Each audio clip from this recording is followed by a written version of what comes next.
Hey everyone, and welcome back to successvault. Today we're going to be talking about this huge $34 billion disaster.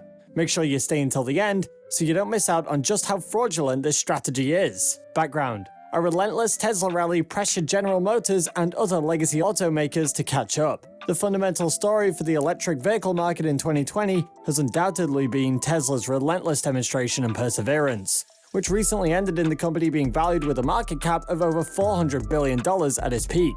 More than time-tested names like GM, Ford, Daimler, and Fiat combined. Unlike Nikola, Tesla develops extensive proprietary technology, which cuts many traditional automakers and suppliers out of the picture. The astronomical rise in Tesla's valuation has pressured other auto companies like General Motors to unlock similar value from the ongoing EV wave. In August 2020, analysis from Deutsche Bank and Morgan Stanley pressured General Motors to spin off its electric vehicle business, stating that such a move dedicated to EV could be worth up to $100 billion. Nothing is off the table, GM CEO Mary Barra said at the time, appeasing analysis and winning a price target boost from Morgan Stanley shortly thereafter. Then, what exactly happened to Nikola? As was described, the company had been backpedaling in the aftermath of the September 12th Hindenburg research report. As a short seller, the investor bets a stock will go down. Hindenburg had an incentive to bring out the worst aspects of the company. There are many.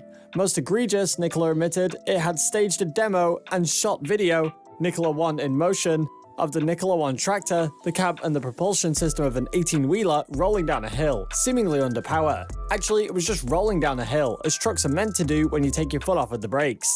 Nikola's alternative facts explanation: Nikola never stated that its truck was driving under its own propulsion in the video. Adding to this, another most important concern about Nikola was that the company was obtaining key technology from third-party suppliers when Nikola claimed that they were in-house inventors. Power inverters that Nikola said it developed came from a company called Cascadia.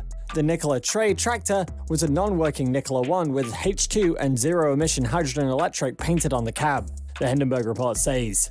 Consequently, this steered board of directors to announce a leadership transition. Stefan Gursky, a former vice chairman of GM and Nikola board member, was appointed chairman of the Nikola board. What of Trevor Milton?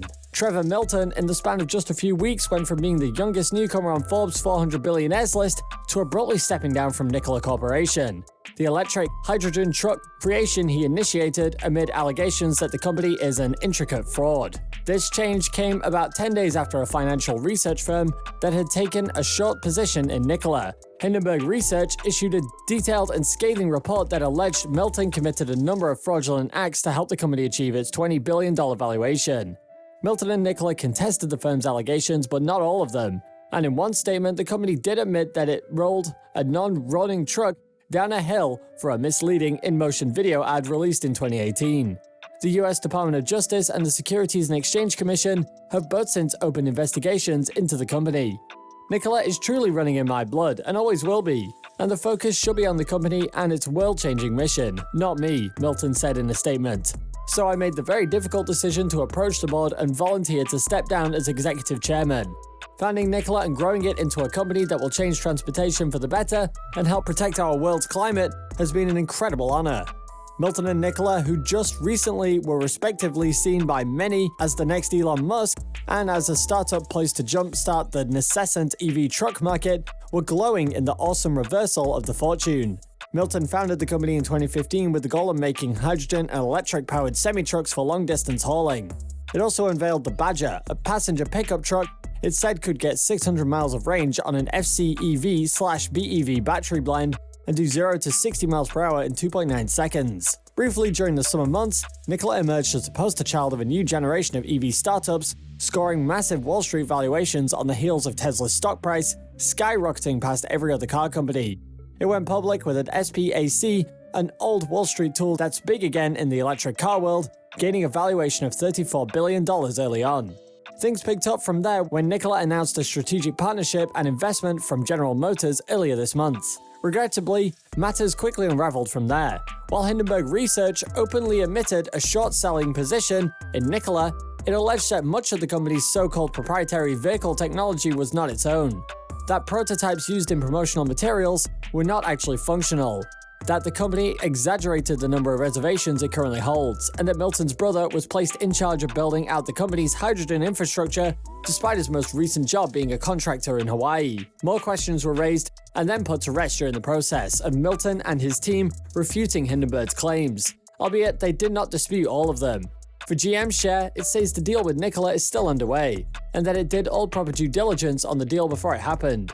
Though, as the Detroit Free Press and other outlets point out, the current situation is more of a PR black eye for GM than an outright financial risk, given the size of the investment.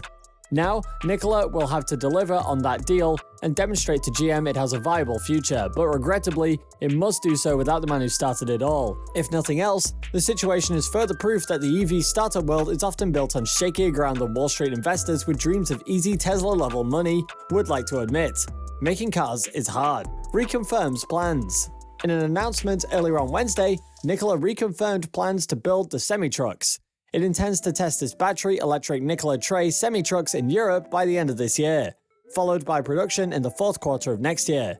The company also said construction of a plant in Arizona remains on track for it to begin manufacturing activity in 2022, followed by additional work on the facility in 2023. By the end of the year, it also hopes to partner with another company on hydrogen fuel cell stations and break ground on first hydrogen fuel station in the second quarter of 2021. It also plans to start testing its fuel cell semi-truck in 2022, with production beginning in late 2023. In contrast to the company's former media strategy of making grand proclamations via Twitter, rather a coordinated press release and executive interviews are preferred.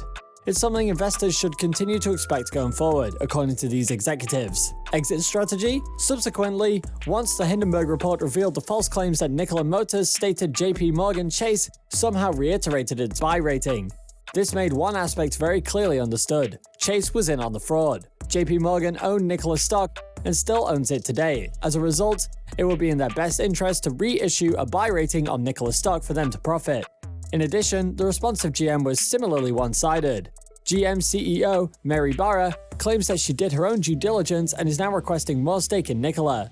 GM's stake and Nikola quickly fell from $2 billion to $1.1 billion. So, of course, the only logical decision from a greedy CEO's perspective is to obtain more free money. The fact that these major corporations are supporting an automaker that has already been proven to be a fraud truly shows the ethics of the underlying executives. Nikola's remaining executives still have a large stake in Nikola Motors that is worth millions, possibly billions of dollars. Funnily enough, these executives are receiving more stock as a, quote, an award for keeping the valuation of Nikola Motors at a certain level, unquote. Mark Russell, the current CEO, has received 600,000 shares and it's worth $14.4 billion as a reward. In total, Mark has over 41 million shares of Nikola that are worth roughly $1 billion.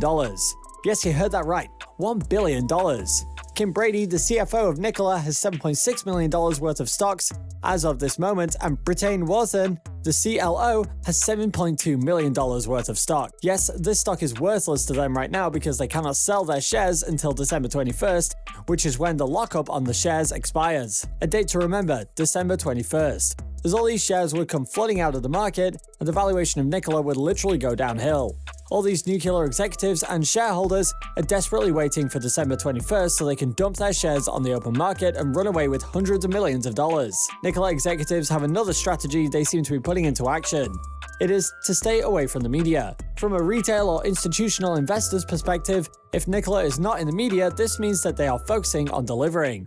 But in all honesty, this is clearly not accurate. Nikola's executives are waiting on their hundreds of millions of shares. Over the past days of neglect, they have attempted to silence online critics such as Sam Alexander and Tom Nash. Both YouTubers have received copyright strikes for using their footage of the Nikola One in motion, despite the clip being used fairly. While you're here, go ahead and click on one of these two videos on your screen. See you there!